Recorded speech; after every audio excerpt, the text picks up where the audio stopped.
আগামীকাল এই সময় আমি কবরের বাসিন্দা হয়ে যেতে পারি। কত বক্তা বয়ান করতে করতে মঞ্চের উপরে মারা গেল। কত পয়গম্বর তিনার রওজার পাশে থেকে দুটি রাস্তা, এক রাস্তার নাম হলো বাবুস সালাম, আর একটা রাস্তা আছে যে রাস্তা দিয়ে যে জায়গায় নামাজ পড়লে রাসূল বলছেন দুই রাকাত করে সালাত আদায় করা লাগে, ওই জায়গার নাম হলো রিয়াজুল জান্নাহ। নাম কি? রিয়াজুল জান্নাহ। নবী ডাক দিয়া উম্মতেরা রে, এই রিয়াজুল জান্নাহ জায়গায় যারা নামাজ পড়বে তাদের নামাজ আল্লাহ ফেরত দিবে না। দুই রাকাত নামাজ শেষ করিয়া আহারে ওই জায়গায় সালাত আদায় করা সহজ নয়।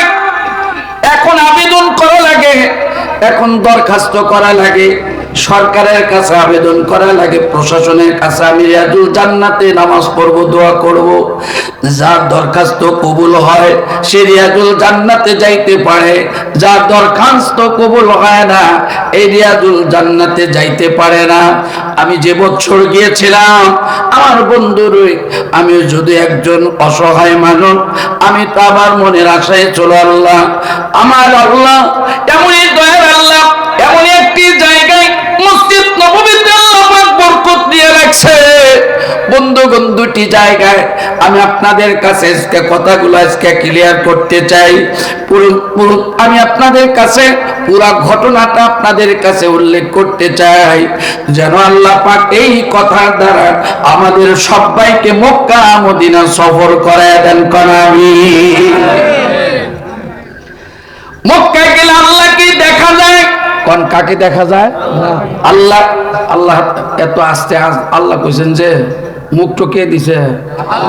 তাও কয় না কিছু মানুষ, ওই যে সোনার ভাইরা কও না কে ভাই, এ মুখটা কে দিছে?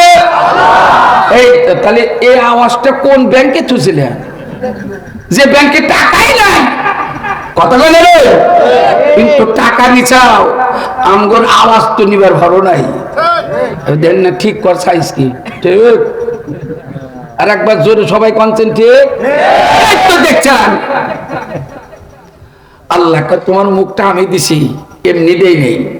মুখ এই পুরা ফেসের মধ্যে তাকাইলে আল্লাহ দেখা যায়, আল্লাহ দেখা যায়। আল্লাহ পুরা বডি বানাইছে ফেরেশতা, আর বান্দার মুখ আর মাথা বানাছে আমি স্বয়ং আল্লাহ। খলাকতু বিয়াদি, আল্লাহ নিজে বলছে আমি নিজের হাত দিয়ে বান্দাকে বানাছি। কার হাত? এই হাত আমগর মুখের মধ্যে লাগানো আছে। আল্লাহ রাব্বুল আলামিন বলেন আলাম নাজআল লাহু আইনাইন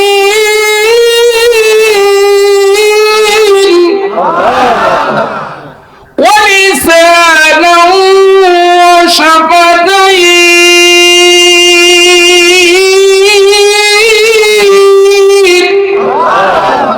আল্লাহ কয় দুটো স্যাটেলাইট দিছি, চক্ষু আমি দিছি।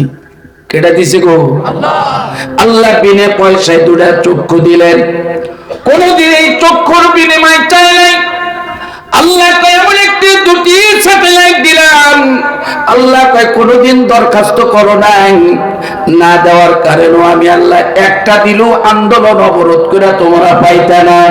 আল্লাহ কয় আন্দোলন অবরোধ 144 দ্বারা করে আমার কাছে এগুলো পাইতে না, বিনা পয়সায় নিঃস্বার্থে ভাবে আমি তোমাকে দুটা চক্ষু দিলাম। এরপরে আল্লাহ তাআলা ডাক দেয়া কয় দেখ এ বান্দা, তুই আমাকে দেখোস না, তুই আমাকে চেনোস না। আল্লাহ কয় এই চোখের উপরে এমন একটা কপাল দিলাম, এমন একটা এরিয়া দিলাম, সব প্রাণীর কপালের ভিতরে লোম দিলাম, কিন্তু বান্দা একটু দেখ তোর কপালের ভিতরে লোম নাই। গরুর কপালে লোম দিলেন, ছাগলের কপালে লোম আছে, প্রত্যেকটি প্রাণীর কপালে লোম আছে, কিন্তু আমার আল্লাহ যাহাকে আমি নিজের হাত দিয়ে বানাইছি এই মানুষের কপালের ভিতরে আমি আল্লাহ একটা মাধ্যম রাখি নাই।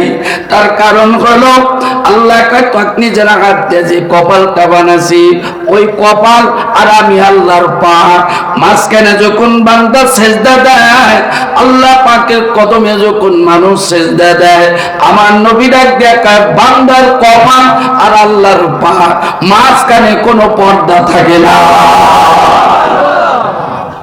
বিনা পর্দায় এই কপাল আল্লাহ সেজদায় পায়। আমার নবী রাখবেন উম্মতের, আপনাদের কি কষ্ট হইতেছে?